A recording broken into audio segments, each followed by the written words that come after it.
आज की कहानी है दो क्लासमेट्स की जो एक दूसरे को बिल्कुल पसंद नहीं करते थे, लेकिन हालातों ने उन्हें एक ऐसी जगह पर ला के रख दिया जहां पर सरवाइव करना भी बहुत मुश्किल था और वो महीनों तक एक आइलैंड पर एक दूसरे के साथ फंसे रहे। उसके बाद वो उस आइलैंड पर कैसे सरवाइव करते हैं और एक दूसरे के साथ किया किया कांड करते हैं, देखेंगे हम आज की इस पूरी कहानी में। और आज की कहानी शुरू होती है हमें एमा नाम की एक खूबसूरत लड़की को दिखाते हुए, जो सुबह जल्दी उठकर अपने स्कूल जाने के लिए तैयार होती है। एमा अपने स्कूल में एक बहुत ही अच्छी और फेमस स्टूडेंट है जिसके बहुत सारे फ्रेंड्स हैं। दूसरी तरफ हम डीन को देखते हैं जो एमा की तुलना में बहुत ही आलसी लड़का है और वो सुबह लेट करके उठता है और सीधे बाथरूम में जाकर ब्रश करने के बाद तुरंत आकर वीडियो गेम खेलने बैठ जाता है। तो उसके पिता जैक उसे कहते हैं कि तुम स्कूल के लिए लेट हो जाओगे। वहीं हम एमा और उसकी छोटी बहन स्टेसी को देखते हैं जिनको उनकी माँ बारबरा स्कूल छोड़ने आती है। उसके बाद एमा स्कूल में पहुंचकर अपने बेस्ट फ्रेंड लिजी से मिलती है और जब वो बातें कर रहे थे तभी स्टीफन नाम का एक स्टूडेंट आकर एमा को हाई कहता है और ये देखकर लिजी एमा को चिढ़ाने लगती है। अब उसी दिन क्लास में मिस्टर क्रिश्चियनसेन जो उनके टीचर हैं, वो बताते हैं कि बस अगली सुबह ठीक 7 बजे ट्रिनिडाड आइलैंड की ट्रिप के लिए निकलेगी और वो आगे बता ही रहे होते हैं कि एमा क्लास में लेट पहुंचती है और डीन भी पीछे से आकर एमा से टकरा जाता है और उसे सॉरी शहजादी कहता है। इसके बाद जब मिस्टर क्रिश्चियनसेन ट्रिप के बारे में और जानकारी दे रहे थे तभी लिजी एमा से कहती है कि डीन भी ट्रिप पर जा रहा है अपने पिता के पैसों की वजह से, और फिर वो डीन को देखकर मुंह बनाती है। अब लंच के समय लिजी अपने दोस्तों को एमा और स्टीफन के बीच सुबह जो हुआ वो बताती है और कहती है कि ट्रिप में जाकर हमारे पास एक हफ्ता होगा अपना जादू चलाकर एमा को स्टीफन के साथ एक्शन कराने के लिए, पर एमा कहती है कि हमें ये सब छोड़कर ट्रिप पर ध्यान देना चाहिए। अब सभी जब बातें कर रहे थे तभी एमा की नजर डीन पर पड़ती है जो चाकू से सेब काट रहा था। अब थोड़ी देर में मिस कोलियर जो एक टीचर है वो डीन के पास आकर उसे स्कूल में चाकू लेकर आने के लिए डांटती है और फिर उसे प्रिंसिपल के ऑफिस में ले जाती है। फिर लिजी अपने दोस्तों से कहती है कि एमा को डीन जैसे लड़कों के साथ नहीं रहना चाहिए जब स्कूल का एक हॉट लड़का एमा को पसंद करता है। अब अगले दिन सुबह एमा तैयार होती है ट्रिप के लिए और अपने माँ बारबरा और पिता फिल को थैंक यू कहती है उसे ट्रिप पर जाने देने के लिए। दूसरी तरफ डीन ट्रिप पर नहीं जाना चाहता तो उसके पिता जैक उसे कहते हैं कि उसके स्कूल के नियम को तोड़ने के बाद भी उन्होंने कितनी मेहनत की उसे ट्रिप पर जगह दिलाने के लिए, जिसके बाद वो जाने के लिए मान जाता है। अब आगे हम देखते हैं कि मिस्टर क्रिश्चियनसेन सबको बस में चढ़ने के लिए कहते हैं। अब बस में चढ़ते वक्त स्टीफन एमा से पूछता है कि कैसी हो एमा, जिससे लिजी एमा को फिर से चिढ़ाती है, पर एमा उस पर ध्यान नहीं देती। अब कुछ समय के अंदर वो ट्रिनिडाड आइलैंड पहुंच जाते हैं और बस से उतरते समय मिस कोलियर सबसे कहती है कि सब कुछ देर पूल में एंजॉय कर सकते हैं, पर डिनर से पहले सबको आ जाना है और अगले दिन से प्रोग्राम शुरू करेंगे। अब कुछ देर बाद एमा और उसके सभी दोस्त पूल में जाते हैं जहां एमा स्टीफन से मिलती है और सब एक साथ पूल में मस्ती करने लगते हैं, लेकिन डीन बिल्कुल अकेला बैल्कनी से ये सब देख रहा होता है। अब उसी शाम एमा की एक फ्रेंड लिजी और एमा को आकर बताती है कि स्टीफन ने उन्हें पार्टी पे बुलाया है जो यहाँ के एक लोकल बोट में हो रही है, लेकिन एमा ये सुन के मना कर देती है, पर उसके दोस्त जिद करके उसे मना लेते हैं। उसके बाद वो पार्टी के लिए बोट पर चले आते हैं और वहाँ पहुँचने के बाद एमा हेलेन को पार्टी में ढूंढने लगती है, पर तभी वो देखती है कि स्टीफन किसी और लड़की को किस कर रहा है और ये देख के एमा वहाँ से जाने लगती है और वही साइड से ये सब डीन भी देख रहा होता है। तभी वो एमा से कहता है कि तुम्हारा बॉयफ्रेंड तो मजा कर रहा है, तो वो डीन से कहती है कि तुम्हें इन सब से कोई मतलब नहीं होना चाहिए। अब अचानक वहाँ पुलिस आ जाती है क्योंकि पुलिस को पता चल गया था कि यहाँ स्टूडेंट पार्टी में ड्रग्स ले रहे हैं और सबको बोट के सामने की तरफ आने को कहते हैं। तभी अचानक पैर फिसलकर एमा पानी में गिर जाती है और उसे गिरते हुए डीन देख लेता है, तो वो भी उसे बचाने के लिए पानी में कूद जाता है और फिर उसे बचाकर एक छोटी बोट में ले जाता है। अब उस बोट की रस्सी बड़े बोट से जुड़ी हुई थी तो डीन उस रस्सी को काट देता है और एमा के पूछने पर वो कहता है कि मुझे पुलिस के झंझट में नहीं पड़ना है, पुलिस के जाने के बाद हम बड़े बोट तक पहुंच जाएंगे। लेकिन थोड़ी ही समय के अंदर वो बोट उनसे काफी दूर चला जाता है और तभी वहाँ पर तूफान शुरू होने वाला होता है, लेकिन डीन देखता है कि इसमें तो मोटर ही नहीं है। तभी उनके सामने से अचानक एक बड़ी सी लहर आती है और दोनों कस के बोट को पकड़ लेते हैं। इसके बाद सुबह हो जाती है और दोनों लहरों की वजह से बोट के साथ अरेबियन सागर में पहुंच गए थे। डीन का फोन भीग चुका था तो वो एमा को उसका फोन देने को कहता है, पर एमा के फोन में नेटवर्क नहीं आ रहा था। फिर एमा डीन से कहती है कि हमें पार्टी बोट का पीछा करना चाहिए था, तो डीन कहता है कि चिंता मत करो, कोई ना कोई हमें लेने आ जाएगा। वो बात ही कर रहे थे तभी अचानक एमा को थोड़ी दूरी पर एक आइलैंड नजर आती है, जिसके बाद डीन बोट को उस आइलैंड की तरफ ले जाने लगता है और बहुत मुश्किलों के बाद दोनों उस आइलैंड पर पहुंच जाते हैं और वहां पहुंच के एमा फिर से फोन के नेटवर्क को देखती है, पर वहां भी कोई नेटवर्क नहीं मिलता। फिर डीन को उस बोट पे एक फ्लेयर गन मिलती है तो वो उसे ले लेता है और फिर दोनों आगे बढ़ने लगते हैं इस उम्मीद में कि आगे जाने पर उन्हें कोई मदद मिल जाएगा।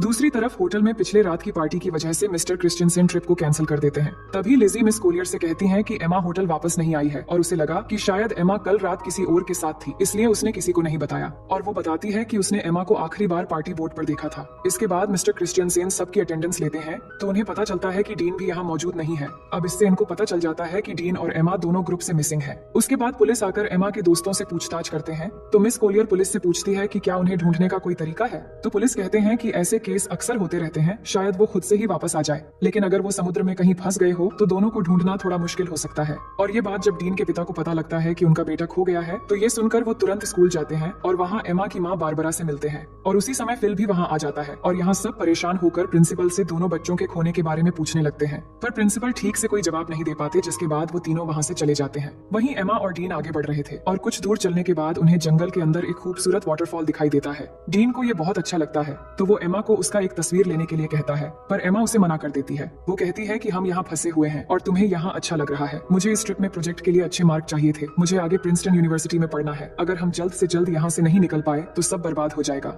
इसके बाद वो आगे बढ़ते हैं और कुछ घंटे बाद वो दोनों इस आइलैंड के बिल्कुल किनारे पे आ जाते हैं, पर अब तक यहाँ उन्हें ना कोई रास्ता मिला था और ना ही कोई मदद। ये देख के वो वापस बोट की तरफ जाने का सोचते हैं। उसके बाद वो दोनों वापस बोट की तरफ जाते हैं और जाकर देखते हैं कि किनारे में उनकी बोट नहीं है। समुद्र की लहर बोट को कहीं ले गया था और अब सिर्फ उन्हें वहाँ एक लाइफ जैकेट मिलता है। फिर आगे हम देखते हैं कि वो पूरा दिन चलते चलते थक चुके थे और सूरज भी डूब जाता है। इसके बाद डीन आग जलाता है और दोनों यहीं पर आज रात रुकने का फैसला करते हैं। डीन देखता है कि एमा को ठंड लग रही है तो वो एमा को अपनी शर्ट उतार कर दे देता है। फिर दोनों बातें करने लगते हैं कि कल तक शायद हमारे पेरेंट्स हमें ढूंढ कर निकाल लेंगे। अब आगे हम देखते हैं कि सुबह हो जाती है और डीन जाकर देखता है कि एमा यहाँ नहीं है, तो वो उसे ढूंढते हुए जाकर देखता है कि एमा समुद्र के किनारे पर SOS लिख रही है। तो वो पूछता है कि तुम क्या कर रही हो, तो वो कहती है जान बचाने की कोशिश कर रही हूँ और हमें पीने के लिए पानी ढूंढना होगा। उसके बाद डीन स्विमिंग करने चला जाता है और एमा उसे देखने लगती है। दूसरी तरफ होटल में मिस्टर क्रिश्चियनसेन एमा और डीन के बारे में उनके पेरेंट्स को बताते हैं कि पुलिस उन्हें ढूंढ रहे हैं और पुलिस को एक छोटी बोट मिली है जिस पर शायद वो दोनों थे।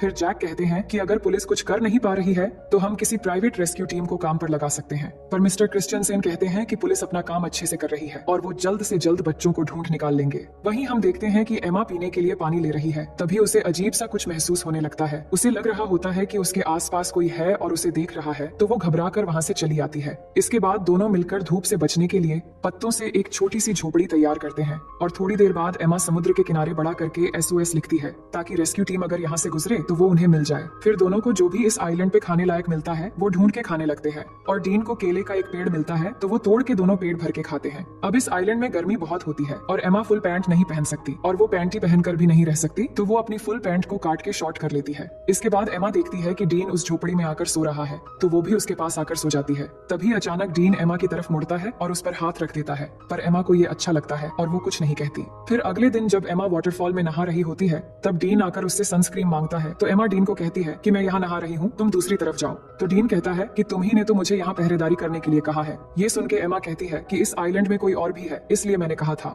उधर होटल में बारबरा एमा को लेकर बहुत परेशान थी और न्यूज में ये बताया जा रहा था कि एमा और डीन के गायब होने की केस अब ऑफिशियल हो गई है और अब पुलिस को लगता है कि वो दोनों मर चुके हैं और अब वो उनकी लाश ढूंढ रहे हैं। और फिल तैयार हो रहा था घर जाने के लिए क्योंकि एमा की छोटी बहन स्टेसी घर में अकेली है, पर बारबरा अभी भी घबराई हुई है। तो फिल बारबरा से कहता है कि एमा मिल जाएगी और ये कह के वो उसे गले लगा लेता है। जिसके बाद अगले दिन जैक बारबरा के साथ हेलीकॉप्टर लेकर एमा और डीन को ढूंढने निकल पड़ता है और वही आइलैंड में थोड़ी देर के बाद रात होने वाली है और एमा डीन को बता रही होती है कि वो अपने परिवार को बहुत याद कर रही है। तभी डीन को वहाँ पर किसी इंसान की खोपड़ी मिलती है तो एमा उसे देखकर बहुत डर जाती है और कहती है कि ये भी हमारी तरह शायद यहाँ फंस गया होगा और इसकी ये हालत हो गई और अब हमारी हालत भी शायद इसी के जैसा हो जाएगा। पर डीन उसे कहता है कि ये शायद कोई मछुआरा या फिर कोई स्मगलर होगा जो यहाँ आकर मर गया था, लेकिन हमारे पीछे हमारे पेरेंट्स हैं और हम यहाँ अकेले नहीं हैं। और उसे विश्वास दिलाता है कि अगर हम एक दूसरे के साथ ऐसे ही देते रहेंगे तो हम यहाँ कभी नहीं मरेंगे और एक दिन हम जरूर घर वापस जाएंगे। और ये कहने के बाद वो एमा को किस करने लगता है। एमा पहली बार किसी को किस कर रही थी और उसे अच्छा भी लग रहा था और अब रात भी हो गई थी।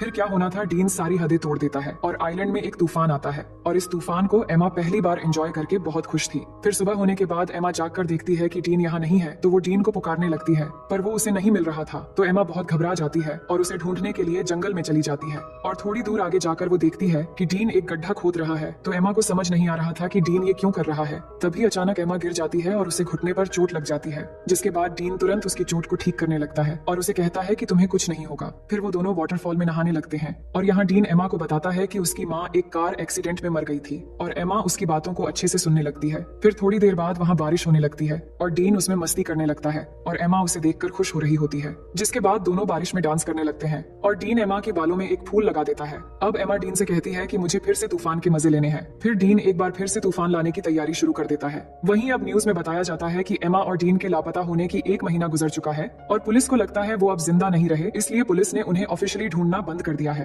पर एमा के दोस्त को अभी भी लग रहा है कि एमा और डीन अभी भी जिंदा है और बारबरा को भी वैसा ही लगता है और वो जैक के साथ हेलीकॉप्टर हेलीकॉप्टर लेके अपनी बेटी एमा को ढूंढने फिर से चली जाती है और उन दोनों को अच्छे से ढूंढने के लिए सबको पर्ची बांट रहे होते हैं जिन पे एमा और डीन के बारे में जानकारी दी हुई थी। ये सब कुछ करने के बाद जैक बारबरा से कहता है कि उन्होंने सब करके देख लिया पर फिर भी एमा और डीन नहीं मिल रहे हैं, अब शायद घर वापस लौट जाना चाहिए। ये सुनकर बारबरा उदास हो जाती है और घर चली जाती है। दूसरी तरफ डीन एमा को हरी रोशनी के बारे में बता रहा होता है जिसके बारे में उसकी माँ ने उसे बताया था और वो बताता है कि वो रोशनी सूरज के डूबते समय दिखती है पर डीन ने उस रोशनी को आज तक कभी नहीं देखा है। अब यहाँ उन्हें कुछ और हफ्ते बीत जाते हैं और दोनों आइलैंड के खूबसूरत एनवायरनमेंट के मजे लेने लगते हैं। वो समुद्र में नहाते हैं और बहुत मजे करते हैं और ऐसे ही वो एक दूसरे के बहुत करीब आ जाते हैं और जब भी उनका मन करता है तो वो तूफान और भूकंप के मजे लेते रहते थे। अब ये सब कुछ होने के बाद एमा डीन से पूछती है कि तुमने पहली बार कैसे किया था और वो कौन थी। तो डीन बताता है कि जब मैं स्कूल में था तब मेरा एक दोस्त थी जो मुझसे उम्र में बड़ी थी। अब डीन जानता था कि एमा की ये सब कुछ पहली बार थी तो वो पूछता है तुम्हें कैसा लगा, तो वो बताती है कि अच्छा था लेकिन तूफान की वजह से गलत जगहों पर रेत चली गई। इसके बाद एमा कहती है कि मुझे और एक्सपीरियंस करनी है तो डीन कहता है कि ठीक है। अब आगे हम देखते हैं कि दोनों जंगल में जाते हैं कुछ फल लाने के लिए और डीन थोड़ी आगे जाकर फल तोड़ने लगता है। तभी अचानक उन्हें एक प्लेन की आवाज सुनाई देती है तो दोनों खुली जगह की तरफ भागने लगते हैं और डीन जल्दी से आकर उस प्लेन को सिग्नल देने के लिए एमा की बैग में फ्लेयर गन ढूंढने लगता है पर उसे वो नहीं मिलती। लेकिन तब तक वो प्लेन उनसे बहुत दूर चली जाती है। फिर एमा फिर से उस फ्लेयर गन को ढूंढने लगती है पर उसे भी नहीं मिलती तो एमा को लगता है कि उस आइलैंड पर कोई और भी है जो उनकी चीजें चुरा रहा है। फिर आगे हम देखते हैं कि कुछ दिन और बीत गए हैं पर उनके ऊपर से अब तक सिर्फ एक ही प्लेन गुजरा है और कोई भी उन्हें बचाने नहीं आया है। दोनों झोपड़ी में बैठ के बात करने लगते हैं कि उन्हें अब घर वापस जाने की उम्मीद छोड़ देनी चाहिए और यहाँ जंगल में पूरी तरह एक दूसरे के साथ बिताने का फैसला कर लेना चाहिए। तभी अचानक डीन को किसी जानवर की आवाज आती है तो डीन जंगल में जाता है उस जानवर को ढूंढने के लिए। तो एमा को डीन की चिंता होने लगती है तो वो भी उसके पीछे चली जाती है और वही डीन जैसे ही थोड़ा आगे जाकर देखता है तो वहाँ एक ब्लैक पैंथर होता है जिसे देखते ही वो भागने लगता है और भागते भागते काफी दूर जाने के बाद वो अचानक जमीन पे गिर जाता है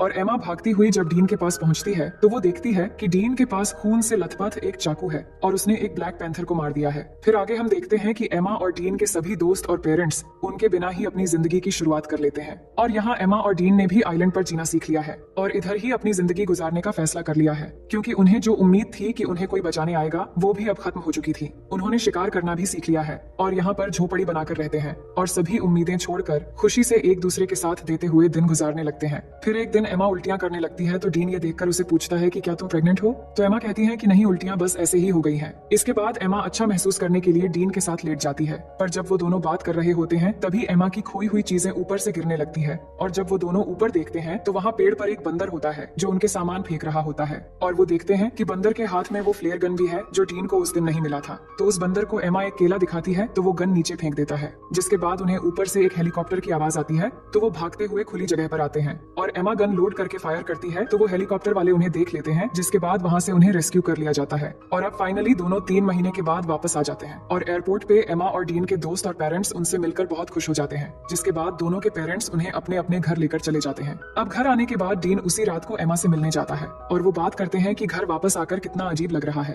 और यहाँ डीन एमा को किस करने वाला होता है पर एमा नहीं करती और कहती है कि हर 10 मिनट में उसके पेरेंट्स उससे मिलने आ रहे हैं, अब शायद तुम्हें यहाँ से चले जाना चाहिए और कहती है कि हमारे आने की खुशी में मेरे पेरेंट्स ने एक पार्टी रखी है तो तुम्हें भी आना है। फिर अगले दिन पार्टी पे सब जमा होते हैं और एमा के पेरेंट्स सबको कुछ कहने लगते हैं उनके बच्चों के वापस आने पे। इसके बाद स्टेसी डीन से पूछती है कि तुम सबके साथ क्यों नहीं हो। तो डीन कहता है कि मुझे सबसे घुलना मिलना अच्छा नहीं लगता। इसके बाद डीन एमा को उसके साथ आने के लिए इशारा करता है पर एमा नहीं आती और उसे अनदेखा कर देती है और ये देखकर डीन पार्टी से चला जाता है। इसके बाद सभी चीजें पहले की तरह हो जाती हैं और एमा आइलैंड से वापस आने पर वो बहुत फेमस हो जाती है पर डीन अभी भी अकेला ही रहता है और जब भी एमा और डीन एक दूसरे के पास से गुजरते हैं तो वो बस एक दूसरे की तरफ ही देखते हैं। फिर कुछ दिन बाद एमा डीन को कॉल करती है पर डीन कॉल नहीं उठाता। उसके बाद हम देखते हैं कि एमा के रूम में स्टेसी जाती है और उसे कहती है कि तुम्हारे लापता हो जाने के बाद हमने तुम्हें बहुत मिस किया और मॉम डैड भी बहुत परेशान थे। हमने तो सोच लिया था कि शायद हमने तुम्हें बिल्कुल खो दिया है लेकिन आज हम सब अच्छे से एक साथ हैं और बहुत खुश है। फिर एमा स्टेसी से कहती है कि तुम मेरी बहुत अच्छी बहन हो